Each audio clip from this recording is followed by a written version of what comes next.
Hola muchachos, nuevamente. En la parte anterior pues le terminé de explicar pues la parte inicial o introductoria de lo que es la valoración de empresa, la diferencia entre precio y valor y obviamente algunos supuestos de por qué se realiza la valoración de empresa. Ahora vamos a empezar el primer tema, el primer gran tema de ejercicio de valoración es el costo promedio ponderado a capital, también llamado costo de capital o con las iniciales CK, es decir, una manera también de llamarlo. Muchos textos de finanzas lo utilizan con estas iniciales CK. Entonces cuando vean estas iniciales, significa costo de capital. Ya hay algunos textos que utilizan más esta que se llama WACC. ¿Por qué WACC? Pues son las iniciales de inglés de la traducción de esto al español. Weighted Average Cost of Capital, que sería la traducción al español, costo de capital promedio ponderado. ¿Ok? En realidad nosotros lo conocemos como costo promedio ponderado de capital o simplemente CK. Se define como la rentabilidad mínima que deben producir los activos de una empresa. ¿Ok? ¿Por qué se dice que es la rentabilidad mínima? Porque eh, es el costo de todas las fuentes de financiación, de tal manera que si es el costo de todas las fuentes de financiación, entonces una empresa debe producir mínimamente lo que cuesta tener los recursos de que dispone. Con un ejemplo muy sencillo se los voy a explicar. Vamos a suponer que usted es un emprendedor y que necesita los recursos o unos recursos para un negocio muy bueno, pero usted no tiene nada de capital, no tiene absolutamente nada. Entonces usted va a donde un amigo cualquiera y le dice, necesito un dinero y sé que tú lo tienes, por favor préstame el dinero porque yo tengo una oportunidad de negocio muy buena, entonces préstame el dinero. Entonces el amigo le dice, listo, está bien, yo te lo presto, pero me pagas una rentabilidad del 10%.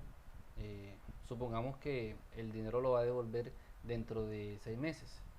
Entonces usted decide tomar el dinero y dentro de 6 meses debo devolver el capital más una rentabilidad del 10%. Entonces, el costo de esa fuente de financiación, o sea, de ese dinero que le está prestando su amigo, ¿cuánto es? Pues el 10% que le tiene que pagar o que le tiene que devolver adicional al capital. Entonces, ¿eso qué sería? El WACC o costo de capital. Entonces, las empresas lo tienen, claro que lo tienen. ¿Por qué? Porque si van a un banco, entonces el banco le va a cobrar una tasa de interés. Ese sería entonces el costo de capital de la deuda. Y si van a otro banco, pues tendrían otro costo quizás diferente, o porque el banco ve a la empresa con unos ojos diferentes a que otros bancos, eh, quizás por el plazo, quizás por el monto, es decir, muchas variables que pueden influir en que la tasa de entre un banco y otro sea diferente. Entonces va a tener diferentes fuentes de financiación para un mismo tipo de fuente de financiación, es decir, va a tener diferentes tasas de interés para una sola fuente de financiación que son deuda financiera. Y también existe el costo del patrimonio, es decir, el costo que le debe pagar a la empresa o que debe asumir por los recursos que aportan los propietarios. Entonces, las empresas lo tienen al igual que en el ejemplo tan sencillo que yo les estoy colocando. Ahora, si yo les hago la pregunta, si usted recibe el dinero, vamos a suponer que usted recibe, vamos a una cifra muy sencilla, vamos a poner 10 millones de pesos. Si usted recibe los 10 millones de pesos que le está prestando su amigo al 10%, que al 10% que debe devolver dentro de 6 meses, es decir, sería 10% semestral. Entonces, ¿cuál es la rentabilidad mínima que le debe producir esos 10 millones de pesos que usted está recibiendo? Pues la respuesta es sencilla, el 10%. ¿Por qué es el 10%? Porque es lo que usted le debe pagar a su amigo. Entonces, recuerden, la rentabilidad mínima que deben producir sus activos es el costo de tenerlos, es decir, el costo de capital. Ahora, si usted con esos 10 millones, por ejemplo, obtiene, por ejemplo, una ganancia neta de 1.500.000, por ejemplo, significa que usted obviamente recuperó los 10 millones y le quedó una ganancia neta de 1.500.000. Ahora, ese 1.500.000 tiene que devolverle 1 millón a su amigo. ¿Por qué? Porque tiene que devolverle el 10%. El 10% de 10 millones es 1 millón, perdón. Entonces usted tiene que devolverle a él 11 millones. Entonces, del 1.500.000 le tiene que devolver 1 millón a su amigo, y usted le están quedando de utilidad o ya de beneficio neto 500.000 pesos.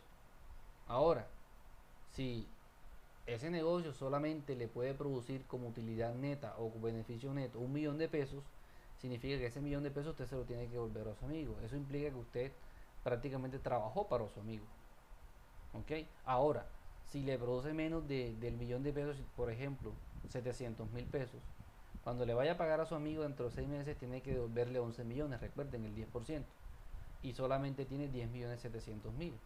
Entonces ni siquiera le produjo lo suficiente para poder cubrir el costo.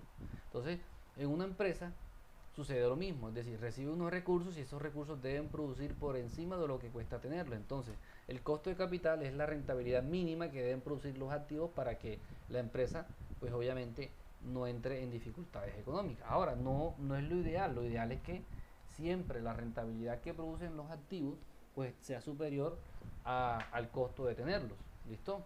Ahora, en finanzas, ¿cómo se calcula el costo promedio ponderado de capital? Simplemente como un costo promedio ponderado, por eso se llama costo promedio ponderado. ¿Ok? Y ese costo promedio ponderado se basa en todas las fuentes de financiación que tiene la empresa. Y solamente tiene dos, tiene los pasivos y tiene el patrimonio. ¿Ok? Ahorita más adelante vamos a ver cuál es la diferencia desde el punto de vista financiero entre pasivos y patrimonio. ¿Listo? La fórmula para calcular el WACC es muy sencilla. ¿Ok? KE, K mayúscula y una E minúscula, que nosotros vamos a mirar costo del patrimonio. ¿Listo? Entonces en finanzas este símbolo va a ser costo del patrimonio. ¿Listo? E, equity en inglés, patrimonio en español. D, que sería debt, deuda en inglés, o en español sería deuda o también el nombre de pasivos. KD, K de costo, D de deuda, sería el costo de la deuda o costo del pasivo. Entonces, nosotros qué es lo que vamos a hacer para calcular el WACC? Simplemente tomamos y multiplicamos el costo del patrimonio por la parte de los recursos o la proporción de los activos que están financiados con patrimonio. Entonces, ¿cómo hacemos eso? Simplemente tomamos el patrimonio y lo dividimos entre el patrimonio más la deuda. Si yo sumo patrimonio más la deuda, es como si yo sumara patrimonio más los pasivos. Si yo sumo contablemente patrimonio más pasivo, es igual a activos. Recuerden la ecuación contable. Activos es igual a pasivo más patrimonio. Entonces, esto que está aquí abajo, ¿ok? No es más, esto que está aquí, no es más que los activos de la empresa. ¿Ok? ¿Qué son los activos? Pues obviamente la suma de todos los recursos que tiene la empresa, activos. Entonces, ¿qué voy a hacer yo? Divido el valor del patrimonio entre el valor de los activos y lo multiplico por el costo del patrimonio. Y acá voy a hacer lo mismo. Voy a dividir la deuda entre el valor de los activos, porque esto es igual, y lo que me dé, pues simplemente lo voy a multiplicar por el costo de la deuda. ¿Listo? Si yo sumo este porcentaje que me da aquí esto, más este porcentaje que me da acá, pues eso va a ser el 100%, porque serían entonces las dos fuentes, la suma porcentual de las dos fuentes de financiación que me está o que tiene cualquier empresa. ¿Listo? Entonces es una fórmula muy sencilla, por eso se llama promedio ponderado, porque yo estoy utilizando un promedio que va a depender del peso que tenga la fuente de financiación dentro del total de activos que tenga la empresa. ¿Ok?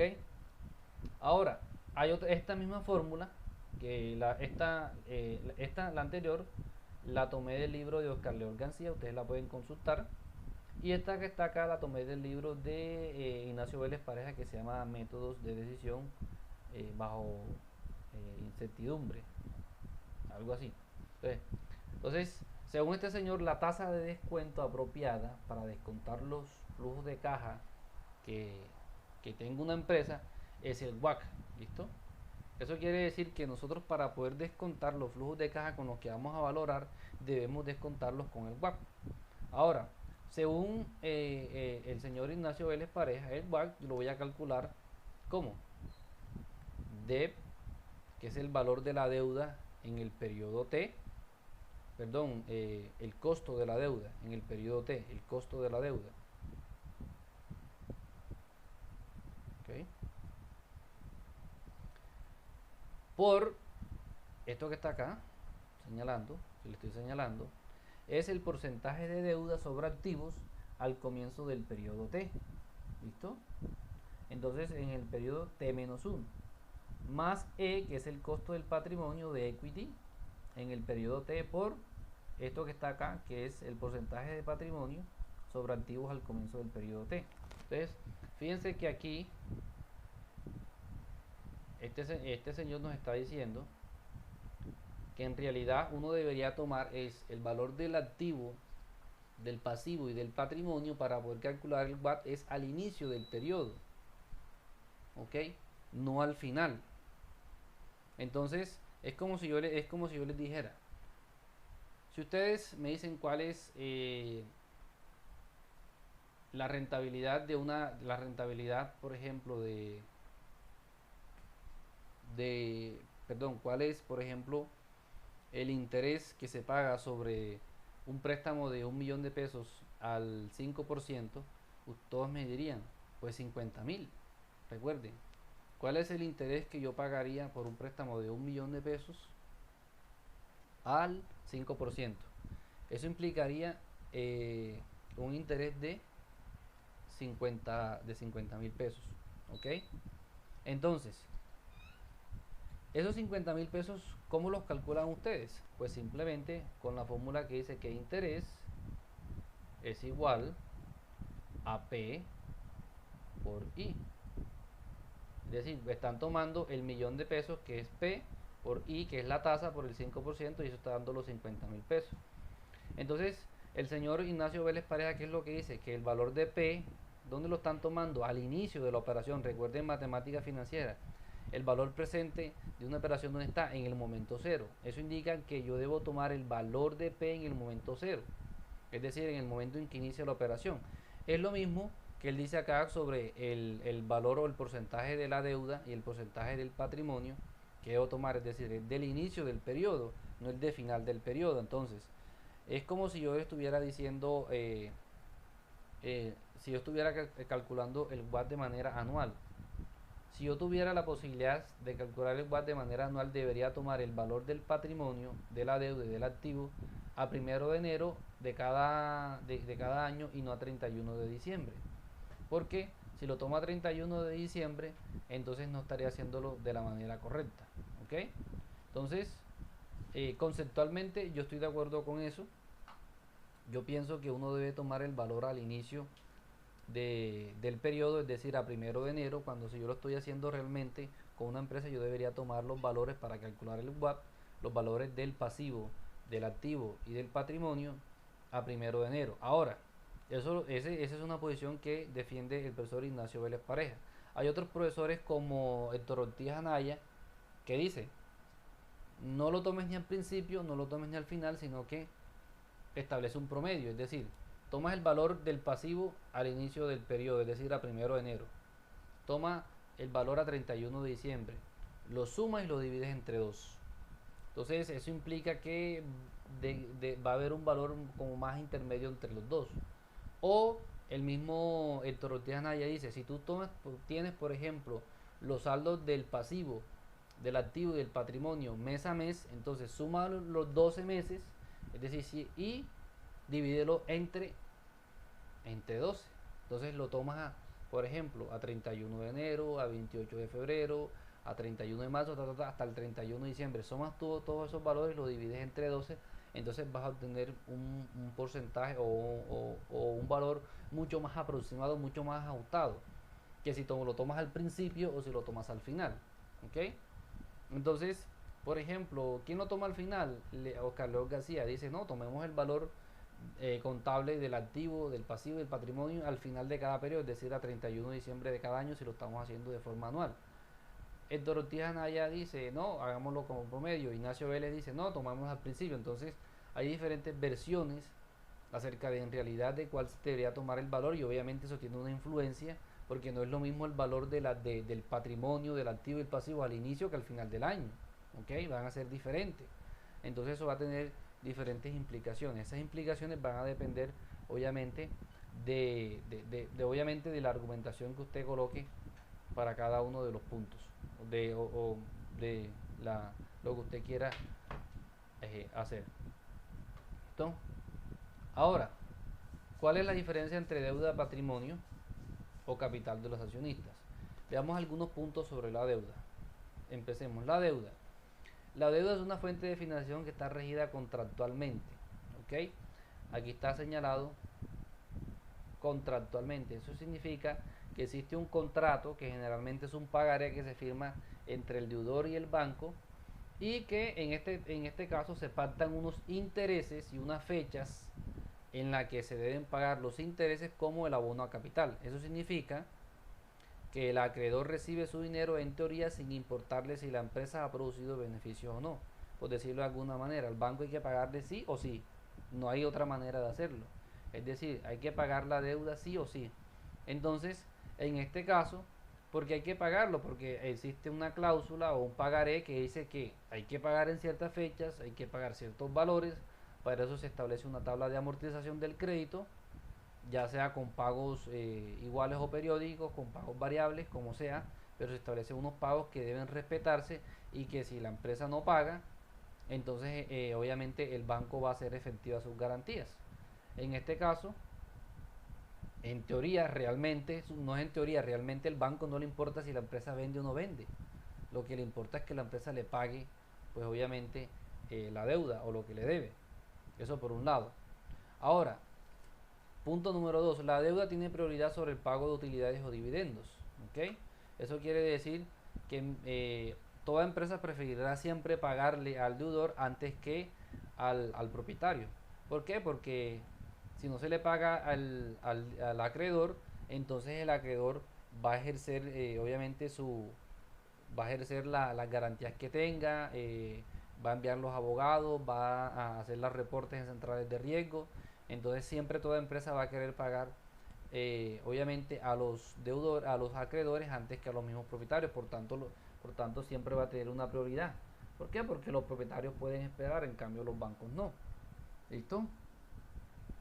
En los casos de financiación con entidades financieras, que es la mayoría de la deuda que tienen las empresas de deuda con costo, se exige a la firma que presente garantías reales, como por ejemplo bienes raíces o activos en general, ¿ok?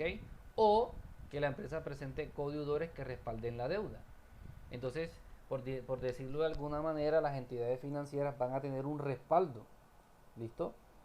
Van a tener lo que se conoce como una prenda o una garantía, que generalmente puede ser un bien raíz, es decir, un inmueble que tenga la empresa, una bodega, o en su defecto un codeudor que puede ser uno de los propietarios que de pronto disponga de alguna finca, de alguna casa, que pueda servirle de garantía al banco para que en caso de que la empresa no pueda pagar, pues entonces pues pueda hacer el secuestro y después obviamente la venta y remate del bien para poder recuperar el dinero del banco. ¿Ok? En la deuda se incluyen los bonos emitidos por la firma como los préstamos recibidos. Entonces, cuando nosotros hablemos de deuda en este modelo financiero, estamos hablando de los recursos financieros que vienen a la empresa, ya sea por deuda, por préstamos recibidos, es decir, directamente de entidades financieras, o por bonos emitidos, es decir, financiación mediante bonos, pero obviamente aquí en Colombia no todas las empresas pueden emitir bonos porque se requiere obviamente toda una estructura, un músculo financiero para poder hacer eso. Entonces son empresas grandes, por ejemplo, como Argos, el mismo Ecopetrol, por ejemplo Sura, Porvenir, son empresas que emiten bonos para poder financiarse. Entonces, obviamente requieren un fuerte músculo financiero y una garantía que no las tienen todas las empresas. ¿Listo? Entonces eso con respecto a la deuda. Con respecto al patrimonio, con respecto al patrimonio, Vamos a cambiar aquí de color. Entonces, primero, el patrimonio tiene una remuneración residual. ¿Por qué residual? Porque en el caso del patrimonio, si hay utilidades, pues se le reparten dividendos a los propietarios, y si no hay nada, y si no hay utilidades, pues no hay nada que repartir. Eso significa que la remuneración es residual. ¿Ok? Entonces, si hay mucho, pues se le va a repartir mucho. Y si hay poco, se le reparte poco. Y si no hay nada, pues no se le puede repartir nada. Eso significa que la remuneración de los propietarios dependerá de que la empresa genere beneficios. ¿Ok? En cambio, como les decía acá en el punto número 1, la remuneración de los acreedores no importa, no importa o no depende de los beneficios. No depende, eso hay que pagarlo sí o sí. En cambio, para la remuneración de los dueños de la empresa, que es el patrimonio, pues obviamente eso va a depender de que haya utilidades. Si hay muchas utilidades, pues habrá la posibilidad de repartirle una gran cantidad de dividendos, y obviamente ellos van a estar muy contentos. Pero si no hay nada de utilidades, lo más seguro es que no haya nada que repartir, y entonces ese año, pues obviamente los propietarios van a estar muy decepcionados. ¿Ok? Ahora, a los propietarios se les paga si después de pagar todas las obligaciones, como los gastos de personal, materia prima, arrendamiento, intereses, aquí están intereses, que es lo que le pagan a los acreedores financieros, etcétera, etcétera, queda un remanente o utilidad. Es decir, primero hay que pagarle a todo el mundo, y después entonces, si queda, hay que pagarle a los propietarios. ¿Ok? Y finalmente, en caso de quiebra o liquidación, son los últimos en recibir su dinero. ¿Ok? Son los últimos. Eso implica que el riesgo que están asumiendo los propietarios es mucho mayor que el de los acreedores financieros. ¿Y por qué es mayor? Porque la remuneración es residual, porque en caso de quiebra son los últimos en recibir su dinero, ¿ok?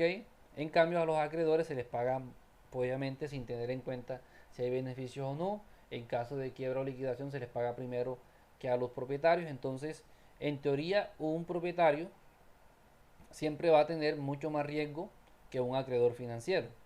Entonces, en ese sentido, si tiene mayor riesgo, va a querer una mayor tasa de rentabilidad o un mayor retorno. Entonces, siempre el retorno exigido por un propietario va a ser mucho mayor que el retorno exigido por un acreedor financiero. En ese sentido, el costo del patrimonio siempre va a ser mayor al costo de la deuda, siempre. ¿Ok? Eso quiere decir que el costo de los recursos propios que tiene una empresa siempre va a ser mayor que el costo de los recursos de terceros. Entonces siempre CAE, que es como nosotros definimos el costo de la deuda, del patrimonio, siempre va a ser mayor que KD, siempre. Debe cumplirse esa lógica. Si no se cumple esa lógica, toda esta explicación que yo les he dado aquí perdería sentido, y también todo el mundo o todos los que tienen empresas dejarían de ser obviamente propietarios para convertirse en prestamistas. Porque si al prestamista le van a pagar más que al dueño, entonces yo prefiero ser prestamista que ser propietario. ¿Ok? Porque entonces va a ganar más el prestamista que el propietario. No es lógico. Porque está asumiendo mayor riesgo el propietario. Entonces, en ese sentido, siempre el costo del patrimonio va a ser mucho mayor que el costo de la deuda. Esto muestra claramente una gran diferencia entre el riesgo que asume el dueño y el riesgo que asume el prestamista. ¿Ok? Ahora, ¿cómo calculamos el costo del pasivo? Eso se lo voy a explicar en un siguiente video.